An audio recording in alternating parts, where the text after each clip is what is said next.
gostaria de agradecer à Associação Chico Xavier pelo convite. É sempre uma honra estar presente nos seus eventos. E hoje nós vamos falar sobre um tema bastante interessante, como o Fernando falou, o sentido da vida, onde nós vamos tentar trazer um pouquinho disso para o nosso dia a dia, para as experiências nossas e fazer com que a gente reflita um pouco mais sobre esse tema à luz da doutrina espírita. Esse tema eu me inspirei de um trecho de uma palestra que eu vi de um palestrante americano chamado Neil deGrasse Tyson.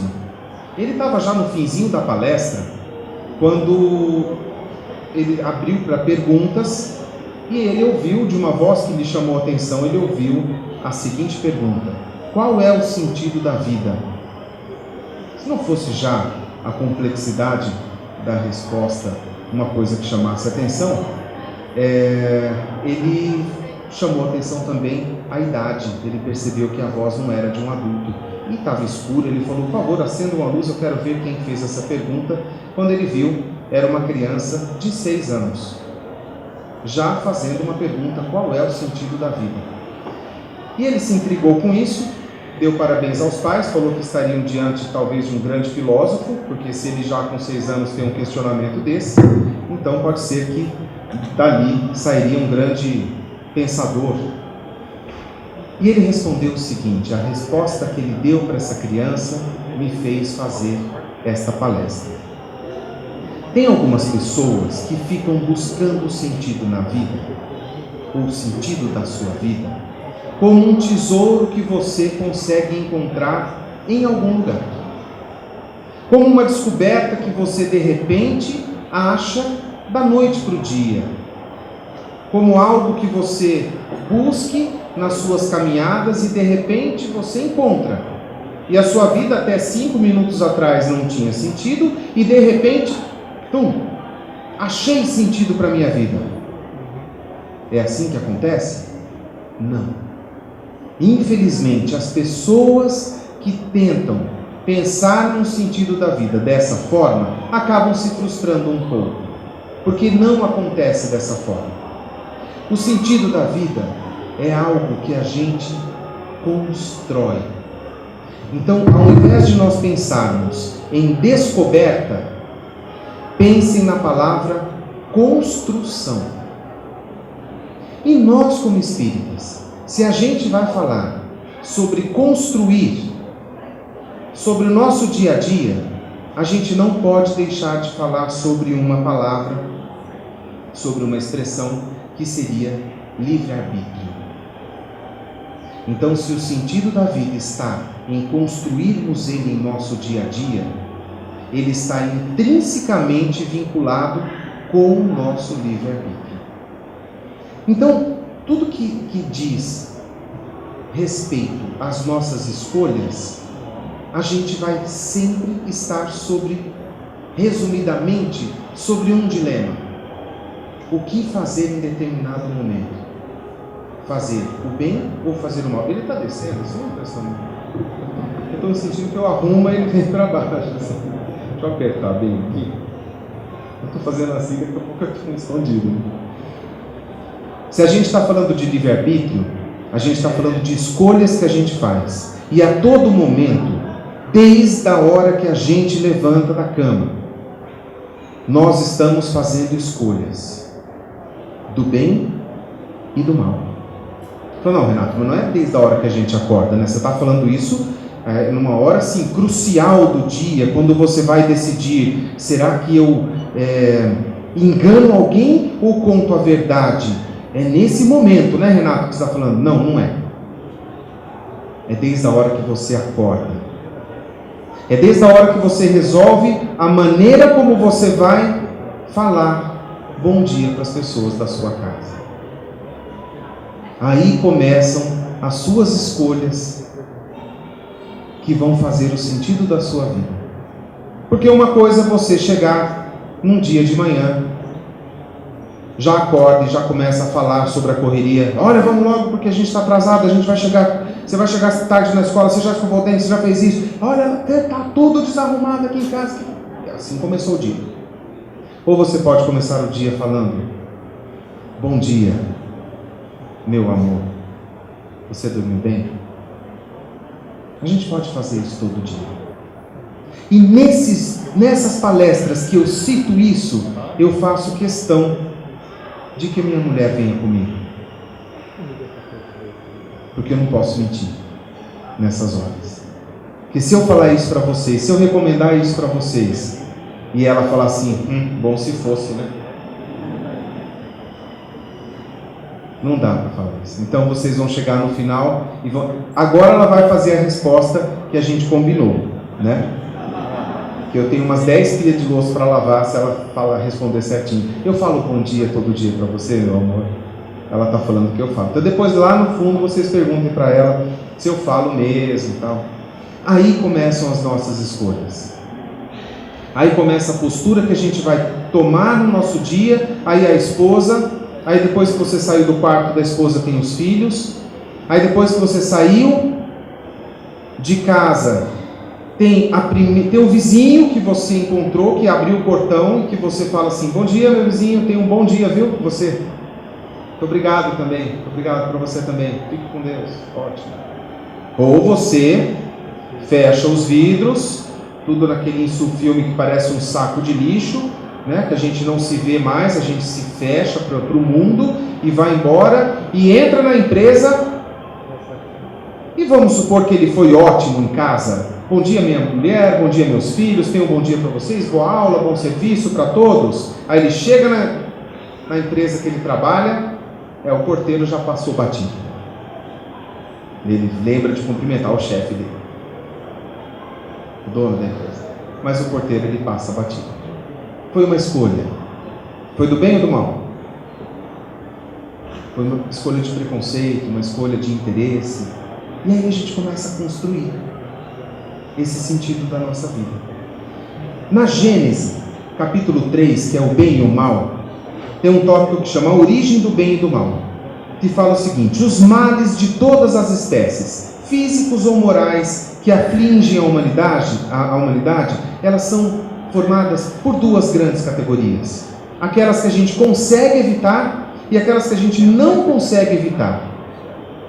Então eu pergunto para vocês, quais são males que nós não podemos evitar, que acontecem com a gente? Tem um exemplo de um mal que acontece com a gente não pode evitar. Um terremoto, frio, chuva, seca. São coisas que a gente... pode aí caber uma discussão sobre efeito estufa que a gente provoca, tal, mas não é uma coisa que a gente teve a intenção de fazer, né, de uma forma... Um terremoto, pensa um terremoto, morrem pessoas, tsunami e tal. A gente pode evitar? A gente não pode evitar. Eles aconteceram e eles têm diversas explicações da nossa doutrina, que não são o tema da nossa palestra hoje. Mas tem várias explicações para todos esses desastres.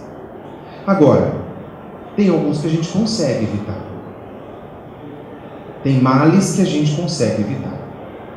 Teve uma vez, sabe aquele sistema de leve e traz? Quando você vai numa concessionária, deixa o carro para fazer garantia, tem uma pessoa que te leva, que te traz, tudo certinho?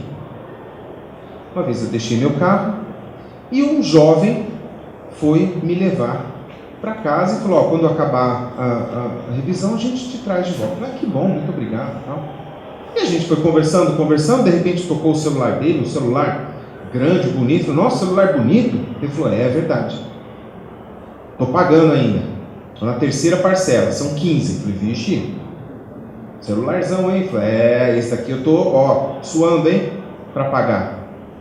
Se vagabundo vier tomar ele de mim, eu vou falar um negócio: eu pego a cabeça e arrebento na quina da calçada até ver o que tem dentro.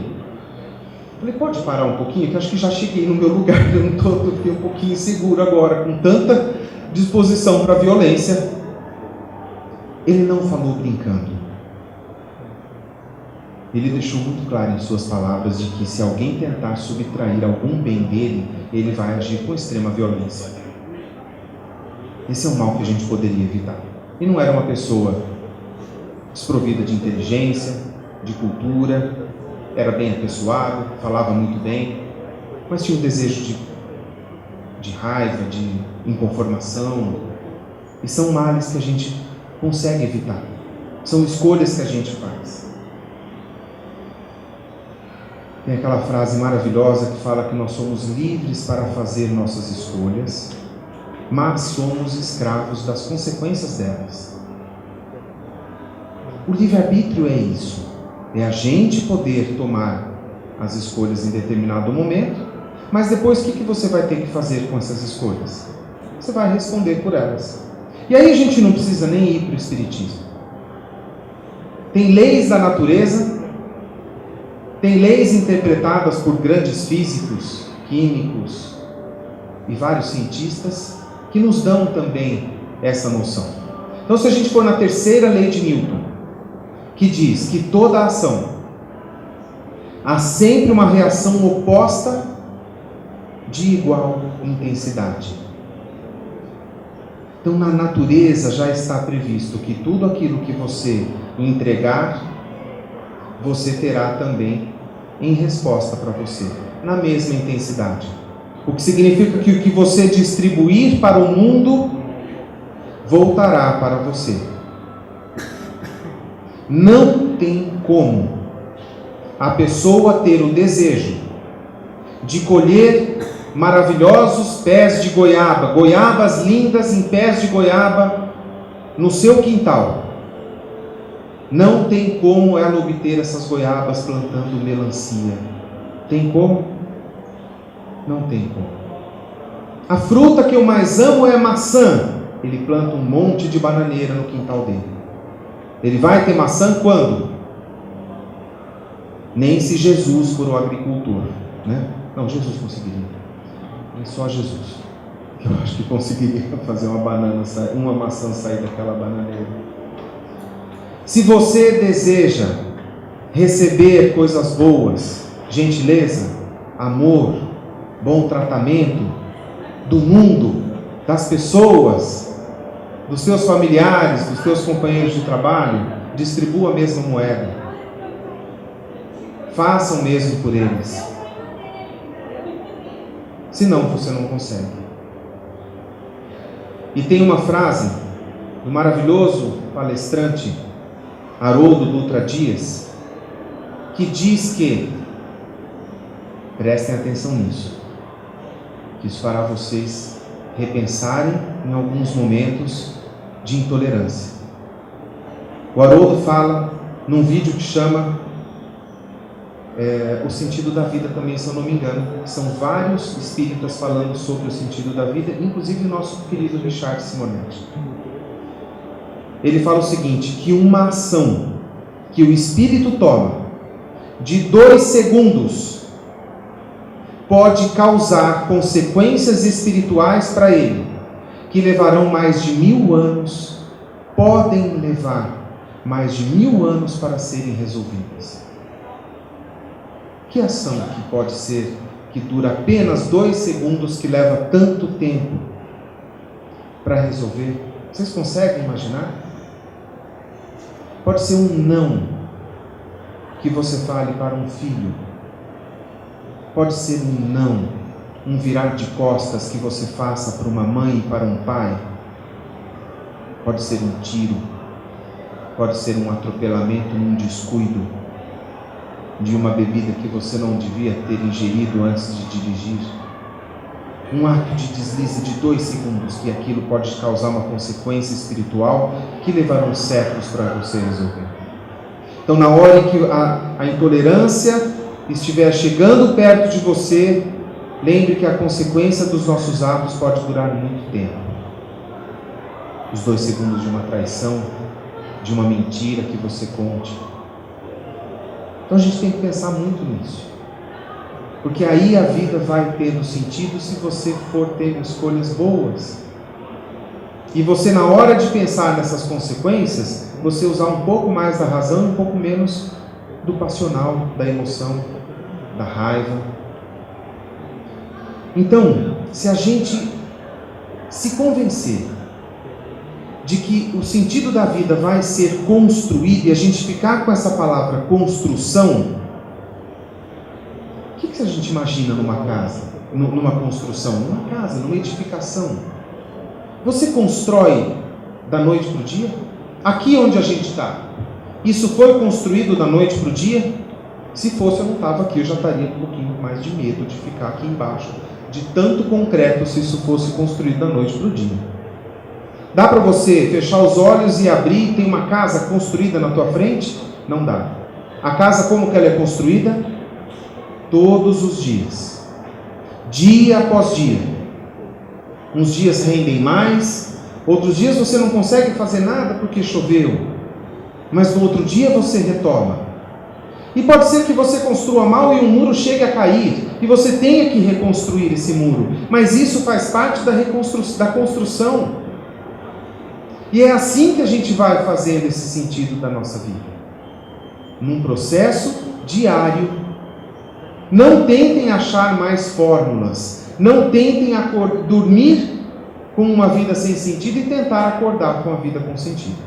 Isso não vai mais acontecer, isso nunca aconteceu. A natureza não dá saltos. Aqui esse planetinha onde nós moramos, porque é um planetinha pequenininho, diante da imensidão da galáxia pequenininha que a gente vive, porque a nossa galáxia é anã, o nosso Sol é anão, e nós somos poeira no universo. Então essa nossa terrinha, ela tem 4,5 bilhões de anos. E o primeiro mamífero parecido com a gente, que foi identificado aqui na Terra, data de 200 mil anos antes de nós. O Homo sapiens, que é a espécie que a gente mais conhece de nome, tem 120 mil anos. Assim caminha a natureza. Por que você vai conseguir dar um salto de uma hora para outra? O nosso passo é lento, a nossa construção deve ser lenta também. Mas aí eu pergunto para vocês, já que é lento desse jeito, tem jeito de ter um momento de ruptura dessa pessoa que está procurando um sentido para a vida? Se ela está procurando e ainda não encontrou, o caminho que ela se encontra nesse momento não está muito legal, vocês concordam? Ela está perdida, ela não está encontrando esse caminho.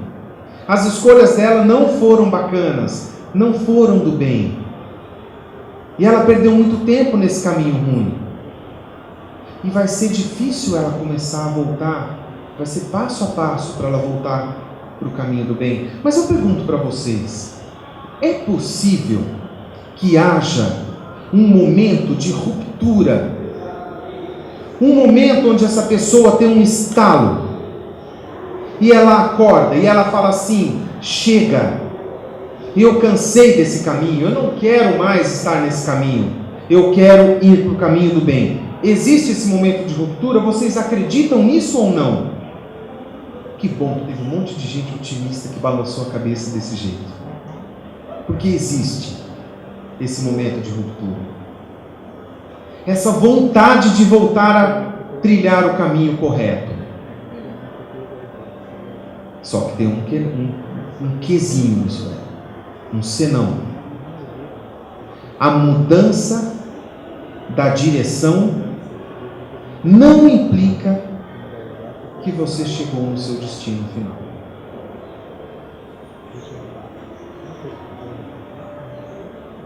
Essa mudança de direção, ela só vai fazer com que você aponte para um novo destino, mas não vai te levar até ele. E nesse momento, eu trago aqui um relato de um grande privilegiado, de uma das mais belas histórias que os livros que estão aí atrás de nós contam. Essa história diz o seguinte: ela aconteceu numa estrada. E neste momento, outra luz lhe banha os olhos deslumbrados, e no caminho que a atmosfera rasgada lhe desvenda, vê surgir a figura de um homem de majestática beleza, dando-lhe a impressão de que descia do céu ao seu encontro. Sua túnica era feita de pontos luminosos, os cabelos tocavam os ombros à Nazarena, olhos magnéticos, emanados de simpatia e de amor, iluminando a fisionomia grave e serena, onde pairava uma divina tristeza. O doutor de Tarso contemplava-o com espanto profundo, e foi quando, em uma inflexão de voz inesquecível, este desconhecido se fez ouvir: Saulo, Saulo, por que me persegues? E Saulo pergunta: quem sois vós? Eu sou Jesus. Momento onde Saulo de Tarso é interrompido da sua busca cruel aos cristãos. E com essa aparição de Jesus na sua frente, na estrada que caminhava para Damasco, ele teve a sua conversão ao cristianismo e passou a trilhar um grande calvário de luta pela divulgação das palavras do Cristo. Poucos tiveram esse privilégio de Saulo, de serem alertados por Jesus, por ninguém mais, ninguém menos que o nosso mestre. Mas eu pergunto para vocês: Saulo, que depois viria a ser Paulo de Tarso, um dos grandes evangelistas, ele tornou-se um dos maiores evangelistas e divulgadores da doutrina do Mestre naquele momento da estrada de Damasco? Foi ali que ele virou o grande evangelista, o grande defensor do cristianismo? Não. Porque ele poderia naquele momento falar assim: ó, valeu JC, mas não é a minha parada. Eu vou continuar perseguindo. Ele aceitou e lutou. E para quem tiver a oportunidade de comprar o livro Paulo Estevam, um dos mais lindos livros da literatura espírita, vai ver o que esse Paulo sofreu nesse caminho que ele resolveu trilhar, o que ele abdicou em nome da palavra do Mestre. Então, quando a gente muda a nossa direção, a gente não chega no nosso destino, a gente apenas aponta o nosso nariz para um outro lugar, mas a gente tem um longo caminho a percorrer até a gente chegar no nosso destino final. Que qual é o nosso destino final? Aonde todos nós vamos chegar? Na perfeição. É onde todos os espíritos criados simples e ignorantes chegarão no final da sua jornada, chegarão à perfeição. E tem um exemplo que eu uso nessas horas, que eu falo o seguinte, que a gente seria muito bom, quando eu dei essa palestra em outros lugares, as pessoas me pediam autorização, falaram: posso copiar esse exemplo? Posso usar nas palestras? Pode. Que eu acho que todos nós, seria muito útil se a gente viesse dentro de nós com um dispositivo. Sabe como que eu batizo esse dispositivo? O GPS do bem. Todo mundo aqui já usou um GPS para andar de carro? Já viu pelo menos como funciona? Como que é o GPS? O GPS é assim, primeira coisa que você fala para o GPS, o que é? Destino final, não é isso? Você tem que chegar para ele e falar: o destino final. Então, se a gente viesse com o GPS do bem, eu vou começar a minha encarnaçãozinha agora, eu vou colocar destino final, qual que é? Onde que nós vamos todos chegar, que eu falei agora há pouco? Perfeição. Vocês estão prestando atenção, gostei. Quando vem um pouquinho de couro assim, a gente fica feliz. Perfeição. Comecei o meu caminho. Ele localiza onde eu estou. Se ele pudesse falar, ele falava: ih, tá longe. Só naquele calculando o trajeto ele ficou 40 minutos. Tá longe, mas vamos lá. Vamos que ele consegue. E aí a gente começa, eu acordo de manhã. Aí minha mulher chega, acorda comigo. Bom dia, meu amor, tudo bem? Eu falei: só se for um dia bom para você. Porque você sabe o que eu vou passar hoje? Nessa hora o GPS fala assim: recalcular. Você escolheu o caminho errado.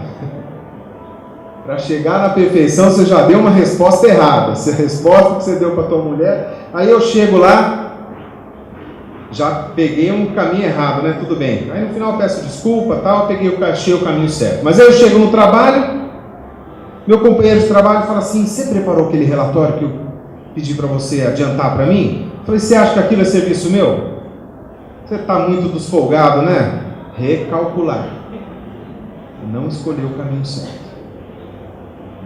Aí chega 7 horas da noite, 7h15, você chega cansado do trabalho e você tem aquela reunião de estudo do Livro dos Espíritos às 20 horas, no Centro Espírita Vicente de Paulo. O facilitador é o Renato Vernazzi.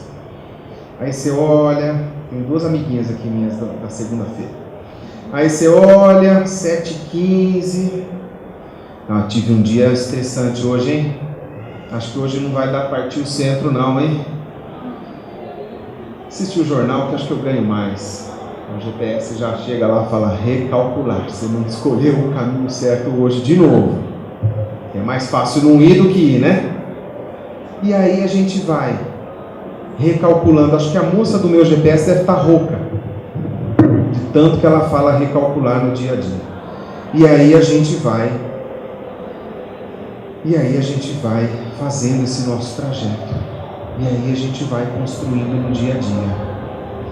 E o Chico, o Xavier, esse que nos batiza a associação e que a gente considera com a maior das modéstias como o nosso grande patrono dessa instituição maravilhosa que nos permite essa feira, o Chico fala o seguinte: embora ninguém possa voltar lá atrás e fazer um novo começo, todo mundo pode começar agora e fazer um novo final. Porque quando a gente erra o caminho, esse GPS do bem vai tentando arrastar a gente para um lado, para o outro, e aí as escolhas que a gente vai fazendo vão tendo consequências. E essas consequências vão machucando, e a gente vai se arrependendo delas, a gente machuca as pessoas, e a gente tem que responder por elas. E aí a gente desanima quando a gente percorreu um longo trecho errado. Mas o Chico, o Xavier, ele falou pra gente: você não vai conseguir nunca recomeçar aquele início, mas você vai poder, a partir de agora, tentar fazer um final diferente. E aí eu vou trazer um outro Chico, que não tem sido muito trazido aqui nas palestras, mas eu acho que isso que ele falou aqui vai ser bom. O Chico Anísio, que além de ter sido um dos maiores humoristas da história moderna brasileira, ele era um grande cronista também. E uma vez ele fez uma crônica que foi parar num comercial dos videocassetes da Sharp dos anos 80. Só que como tem gente que eu já estou olhando aqui que não faz a menor ideia, pelo menos esses dois aqui da frente eu sei, que não tem a menor ideia de que seja um videocassete, eu vou transformar em DVD. DVD vocês sabem o que é? Eles sabem. Nós também sabemos, né? Aqueles que sabem o que é um videocassete também sabem o que é DVD. E essa crônica dele diz o seguinte: o meu sonho na vida era ter o poder de ser um DVD de mim mesmo. Ter o controle remoto que me permitisse renascer experiências vividas. Eu poderia voltar no tempo acelerar, pular cenas dos próximos capítulos, parar a imagem num momento que me tivesse sido glorioso, vivê-lo outra vez, ou até eternizá-lo. Eu poderia correr o vídeo de modo a entrar na percepção do futuro, ou recuar para consertar, corrigir ou confirmar. Com esse aparelhinho, eu poderia criar o ideal. O ideal. O ideal seria que o homem nascesse com 80 anos e fosse ficando mais novo até morrer de infância. Nascendo com 80 anos, aos 60, ele se casaria com uma mulher de 59, mas com uma grande vantagem. A cada dia, a cada semana, a cada mês, a cada ano, ela ficaria mais nova e mais nova até se transformar numa mulher linda de 20 anos. Depois, ficariam noivos, namorados, a bicicleta, o velocípede, desaprenderiam a andar, esqueceriam como engatinhar, o andador, o cercadinho, do cercadinho para o berço, as fraldas molhadas, até o peito da mãe. Até que num dia qualquer, pararia de chorar. Seria o tempo correndo para trás, até aparecer o último homem, Adão, o primeiro e último homem, a quem Deus colocaria sobre a mão, e em vez de soprar sobre ele, Deus inspiraria o homem novamente para dentro de si. Isso é poesia apenas, que a gente não tem esse poder de voltar ao passado, e a gente não tem esse controle remoto. Mas a gente consegue, a cada novo momento, tentar reescrever uma nova história. E nesse caminho que a gente segue, muito mais importante do que a velocidade que a gente vai nesse caminho, é a direção que a gente toma. Porque não adianta você correr no caminho do mal. É melhor ir devagar no caminho correto. Aí vem a grande questão. Como que a gente descobre que a gente está no caminho correto? Porque o nosso GPS não fala tão claramente que a gente calculou errado. Então eu recorro ao Livro dos Espíritos, na questão 621. Onde está escrita a lei de Deus? E a magnífica resposta: na nossa consciência. Nós deveríamos ter nos preocupado menos com a Torá, com o Corão, com a Bíblia, com os Evangelhos, e ter olhado mais para dentro de nós, porque está tudo aqui dentro. A lei de Deus está dentro de nós. E Allan Kardec, que não foi Allan Kardec à toa, pergunta o seguinte: visto que o homem traz a lei de Deus dentro de si, por que havia necessidade dela lhe ser revelada? Por que veio Moisés? Por que veio Jesus? Por que veio Allan Kardec? Porque o Chico nos presenteou com sua obra? Resposta: ele a esquecera e a desprezara. Quis Deus então que ela fosse lembrada. E aí ele pergunta o seguinte: como se pode distinguir entre o bem e o mal? A resposta é que o bem é tudo o que é conforme a lei de Deus, e o mal, tudo que dela se afaste. E a pergunta 631: o homem tem meios de distinguir por si mesmo o que é bem do que é mal? Nós temos condição? Antes de ler a resposta, eu vou perguntar o seguinte: quem tem animal de estimação em casa? Levanta a mão. Se você tem um pouco, né, Fernando? Só um pouquinho. Se você chegar na sua casa agora e um sofá tiver sido parcialmente destroçado por aquela fera irracional que habita a sua casa, quando você chegar na sua casa com o sofá destruído e ele do lado, como que ele vai estar? Eu te pergunto: feliz? Alegre e sorridente? Não. Ele sabe que errou, principalmente se você colocar as mãos na cintura, olhar para ele e falar: bonito, né? Quem que fez isso daí? Ele imediatamente vai recolher e, envergonhado, vai evitar fixar os olhos com os seus. Aí você chama ele à razão como se ele estivesse entendendo cada palavra. Olha no meu olho. Olha no meu olho e fala: quem que fez isso daí? Ele se encolhe mais ainda. O rabinho não tem mais como enfiar entre as pernas. Aquilo vai levar uma semana para abanar de novo. E você fixa ele e fala: bonito, não é?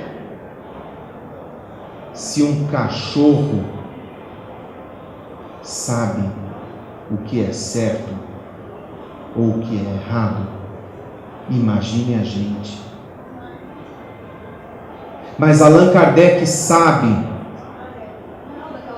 que nós somos muito imperfeitos, e ele não deixa barato. E ele fala o seguinte: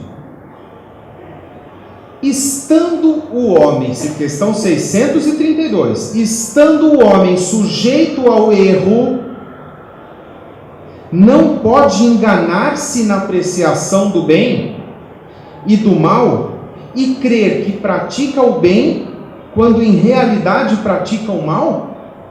A gente não pode de vez em quando se enganar e achar que está certo e está errado?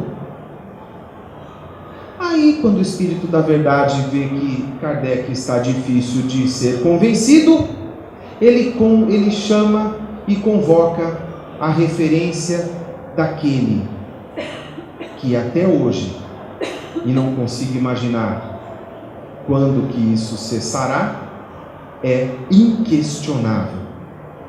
E a resposta diz: Jesus disse. Quando Jesus disse, significa: não precisa perguntar mais nada, viu? Essa é a palavra final. Jesus disse: vede o que quereríeis que vos fizessem e o que não vos fizessem. Tudo se resume nisso: não vos enganareis. Vamos passar para português? Faça para os outros aquilo que você gostaria que fosse feito para você. E a negativa dessa frase também válida: não faça para os outros o que você não gostaria que fizesse para você. Então, se em algum momento você estiver em alguma encruzilhada moral e você estiver se perguntando: estou fazendo certo, sim ou não? Pergunta: eu gostaria que fizessem isso comigo? Porque eu garanto para vocês, a pessoa de pior moral do mundo, habitante da terra com a moral mais desviada, não acorda com o desejo de ser maltratado. A pessoa que tem um grande sentimento de raiva, de orgulho, de ódio dentro de si, não quer ser maltratado. Ele pode querer maltratar os outros, mas ele não quer ser maltratado. Então trate os outros como você gostaria de ser tratado. E aí eu vou falar que a gente vai passar por 4 fases, e cada um de vocês identifique-se naquela que você achar que esteja nesse momento ou em cada atitude. Na primeira das fases, a gente vai agir errado, achando que está correto. Você faz uma coisa errada com certeza absoluta que está fazendo o certo, mas você não está, porque você esqueceu de perguntar se você gostaria de passar. Porque você está batendo no cidadão, você está achando que você está certo, que você está falando assim, mas ele merecia. Mas você gostaria de estar apanhando? Não, não gostaria. Então você fez o errado achando que estava fazendo o certo. Aí quando você começar a questionar se você gostaria que fosse feito para você, pode ser que você consiga passar para a fase 2. Porque você vai continuar fazendo errado, mas você sabe que está fazendo errado. Você já tem consciência que está fazendo errado. Quando você conseguir passar para a fase 3, está parecendo dica de videogame, não está? Nível 1, nível 2, vamos passar, como diz meu filho, minha filha, level 3 agora.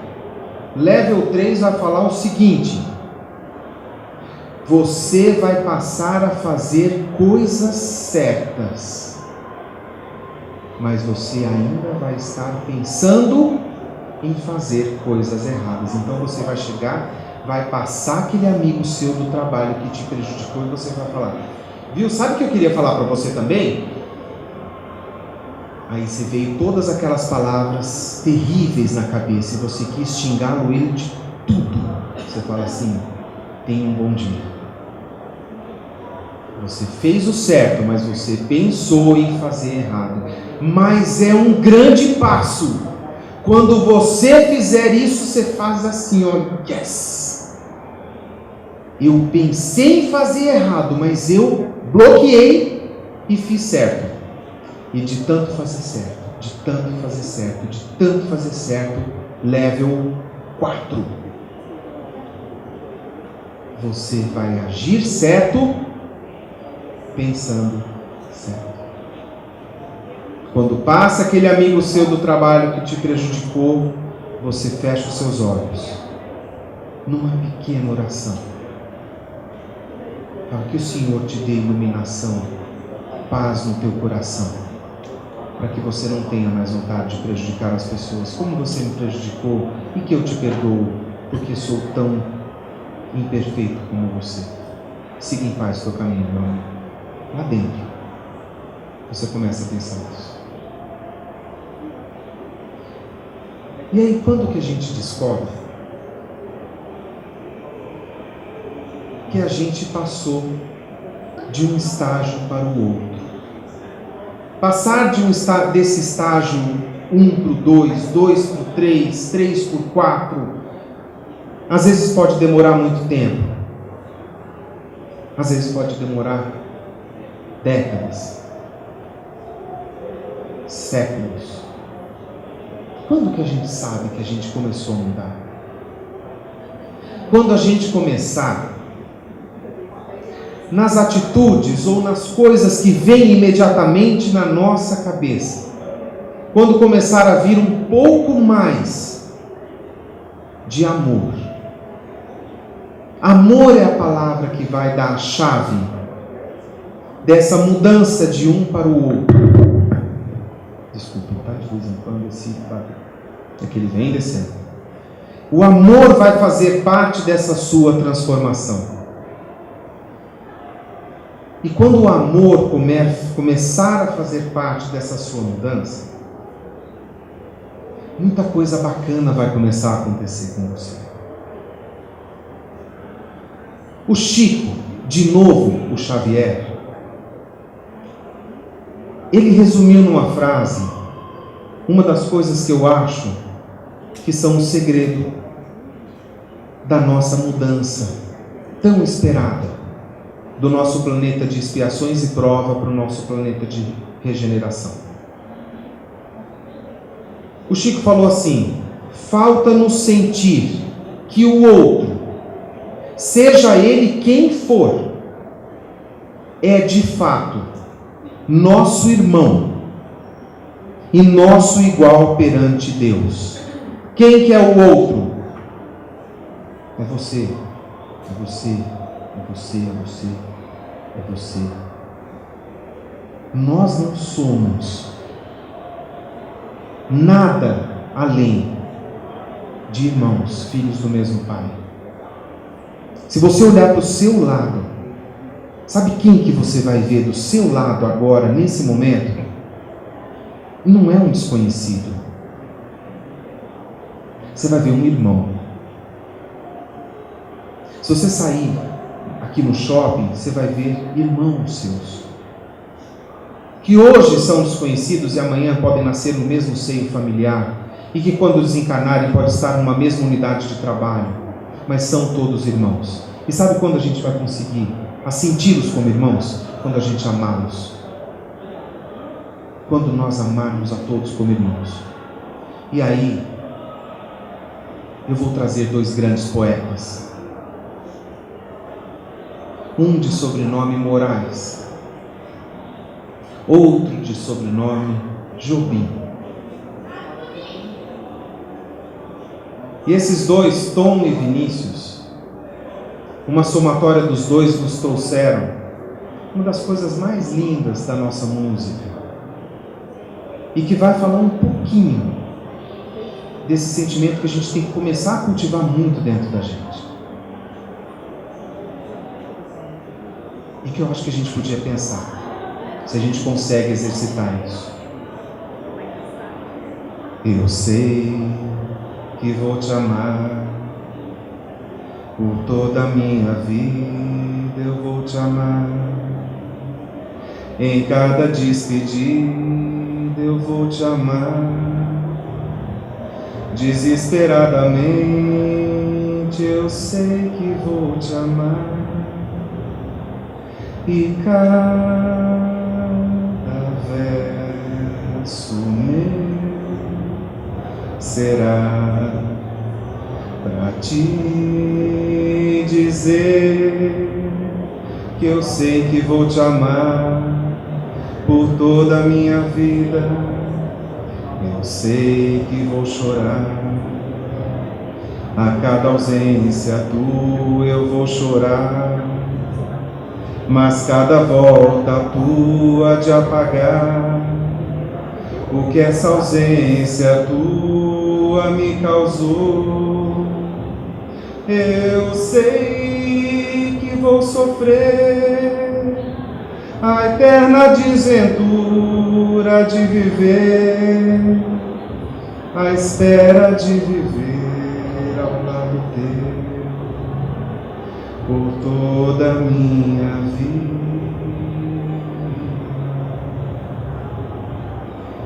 De tudo ao meu amor serei atento antes, e com tal zelo, e sempre e tanto, que mesmo em face do maior encanto, dele se encante mais meu pensamento. Quero vivê-lo em cada vão momento, e em seu louvor espalhar meu canto, e rir meu riso e derramar meu pranto, ao seu pesar ou seu contentamento. E assim, quando mais tarde me procure, quem sabe a morte e a angústia de quem vive, quem sabe a solidão, fim de quem ama, eu possa lhe dizer do amor que tive, que não seja imortal, posto que se chama, mas que seja infinito, enquanto dure. Eu sei que vou sofrer a eterna desventura de viver, a espera de viver ao lado teu, por toda a minha vida.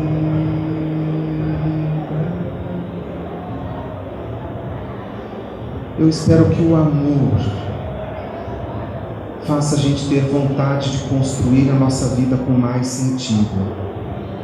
Eu espero que a gente consiga viver isso plenamente. Eu espero que a gente veja a construção desse dia a dia com amor, olhando os outros como irmãos, tendo mais vontade de acertar do que de errar, escolhendo os melhores caminhos sempre, que a gente tenha encontrado sempre a vontade de construir esse novo sentido da vida. Eu desejo que a paz de Jesus esteja sempre conosco. Muito obrigado.